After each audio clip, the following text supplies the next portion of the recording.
And now I would like to invite Ms. Jofi Chan. Jofi Chan is from the grassroots community, and she is a community officer of Hong Kong Federation of Trade Unions.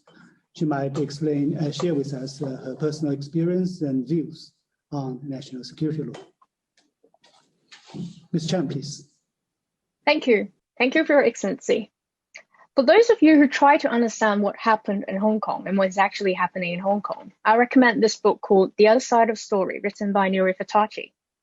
Fatachi is a foreign writer / editor based in Hong Kong.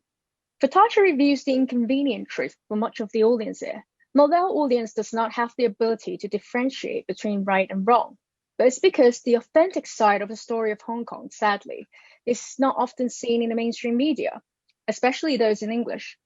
Before quoting from the book, to let you have a full grasp of how a foreigner perceived the riots in Hong Kong, I would like to first begin with a shocking story, which was reviewed by Fatachi back in December 2019, just to let you know who speaks for the people of Hong Kong.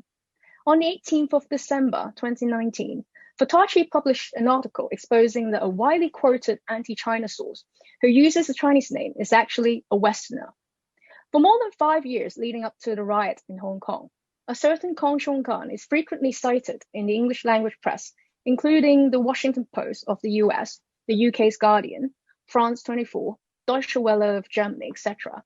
This Kang Xionggan, who portrayed himself as a local-born writer, is in fact an American and a former Amnesty International staff member. His real name is Brian Kern. Not to mention, Kern was filmed giving instructions to black-clad rioters, giving rise to the allegations that he was a CIA agent. While it's not illegitimate to publish material under a pen name of different ethnicity, it is reported that Kern fled Hong Kong just before the national security law comes into force on the 30th of June 2020. Maybe he believes that he's guilty under the national security law. But how many more Brian Kern in disguise? We do not know. No one knows why the international language media, which regularly quoted Kern, did not fact-check his identity. Whether intentional or not, no one knows. All we know is the English-speaking audience has been hearing the voice of America speaking as the people of Hong Kong for more than 5 years, and probably for longer had the truth not been revealed.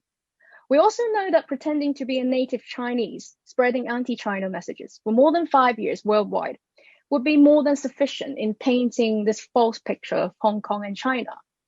In Fatachi's new book, there's a chapter named A Brief History of Lies, in which he reviews the sad history of lying about the numbers of protesters and the Western media's biased policy to present as fact whichever lie makes Hong Kong look worse.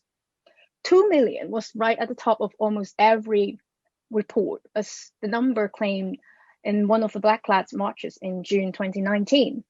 The wider implication is that almost 1 in 3 of all adults in the city share the opinions of the radicals, making Hong Kong look as though it is a monolithic community. But this is not the case. For instance, as Fatachi pointed out, a Hong Kong Baptist University survey earlier found an average passing rate of 4,000 marches every 10 minutes. Given the distance of the march, the total claim figure of 2 million could only have been achieved if everyone had sprinted the entire distance. Not only the speed of the marches is in question, there are also other scientific analysis regarding the density of the march crowd, extrapolating that the number of marches claimed were nothing but wild exaggerations. However, the Western media chose to present only the fantasy number. The New York Times, for example, hilariously stole the form of words from discount shop windows and said that there were up to 2 million protesters in an article dated on the 20th of October 2019. And that's the exact wording from the New York Times. Surely it is rooted in the organizers' incentive to inflate the number of supporters. But what about the Western media and politicians who choose to believe only in the unjustified claim of the Black-clads? Whatever the political agenda, what happens to valuing the truth? During the riots in Hong Kong, we often see every camera pointing in one direction to form this false narrative of police brutality in Hong Kong and the violent rioters as heroic democracy activists with a noble cause. In the name of democracy and human rights protection, radical rioters in Hong Kong were responsible for many vicious incidents, including vandalizing the liaison office of the central government, storming the Legislative Council, damaging public facilities, beating up a journalist, biting off police fingers, setting an ordinary citizen on fire and killing another with bricks. I was one of the victims too. In October 2019, I was a candidate for a district council election. The right to take part is set out in Article 21 of the Universal Declaration of Human Rights. Yet just because I do not agree with the acts of the rioters, my election campaign office was under violent attack in the run-up to the election. Under the mobilization and the encouragement of my political opponent, Black Clad rioters even came to my office and threatened to burn my colleagues and I to death. Throughout the campaign and even after, my whereabouts were tracked and made known on social platforms used by Black Clad rioters, and of course, harassment and death threats ensued.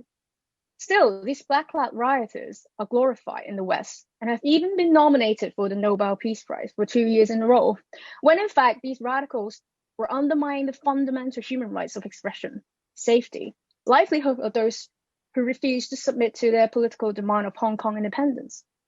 With the national security law in place, I feel much safer, and my right to freedom of speech being protected.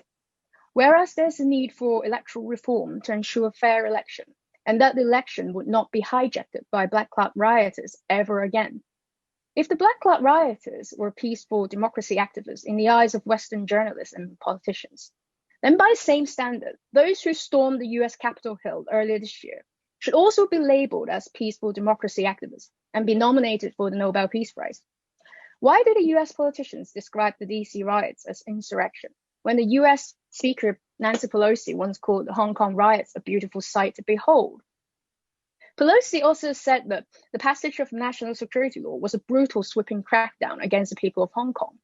Who are the people of Hong Kong to which Pelosi is referring? The so-called 2 million people? The American voice behind the Chinese persona, the Brian Kern? Doesn't America have its own national security laws? With the same logic, is America's national security law a brutal, sweeping crackdown against the people of the United States? Let me give you some facts. Since the national security law takes effect on the 30th of June 2020, up to the date of the 16th of February this year, only 98 people have been arrested under the new law. 98 people out of 7 million Hong Kong citizens. This figure clearly illustrates that the national security legislation only targets an extremely small minority of criminals. On the other hand, the United States has the Espionage Act of 1917, National Security Act, National Security Education Act, Homeland Security Act, Protect American Act. The list of US national security laws goes on. Back when I was a child in the 1990s, Western media and politicians mistakenly predicted the death of Hong Kong upon the end of British colonial rule. Headlines of similar predictions return every now and again, in 2003 and so forth. Recently, Western media and politicians take the national security law as foreshadowing the demise of Hong Kong's economic status. A similar deja vu, isn't it? A prominent writer of Hong Kong, Chris Wing Yin, describes the phenomenon in one of her best-selling books in 2020 as a group of people, rioters, journalists, and politicians alike, being collectively hypnotized. Perhaps this is the best explanation why people are kept being fooled by Western media bias and being manipulated by political agenda. China was once considered as the sleeping giant. By this metaphor, the sleeping giant is now wide awake, helping out the less developed and the less privileged countries with access to COVID-19 vaccines. Please be fair in judging the rise of China. In Hong Kong, only a small minority of people is anti-China and ignorantly seeks foreign intervention into China's internal affairs. And these people do not represent the people of Hong Kong. My humble sharing of the other side and often the untold side of the story of Hong Kong hopes to awaken those who have been hypnotized. But of course, there are always people pretending to be asleep. Thank you very much. And that's my speech. Thank you very much, Ms. Chan. Ms. Chan, I believe, is a local Hong Konger who grew up in Hong Kong and understands the society, understands the people. And by introducing a book by this Mr. Vittaci, yes, explain how misinformation played a role in Hong Kong. And also she shared with us her personal experience as a victim of violent extremists in Hong Kong, just as a community worker and a grassroots officer helping the communities. So that her presentation helped us a lot in understanding the real situation on the ground in Hong Kong. And I believe that the audience may have more comments for you and more questions for you later on.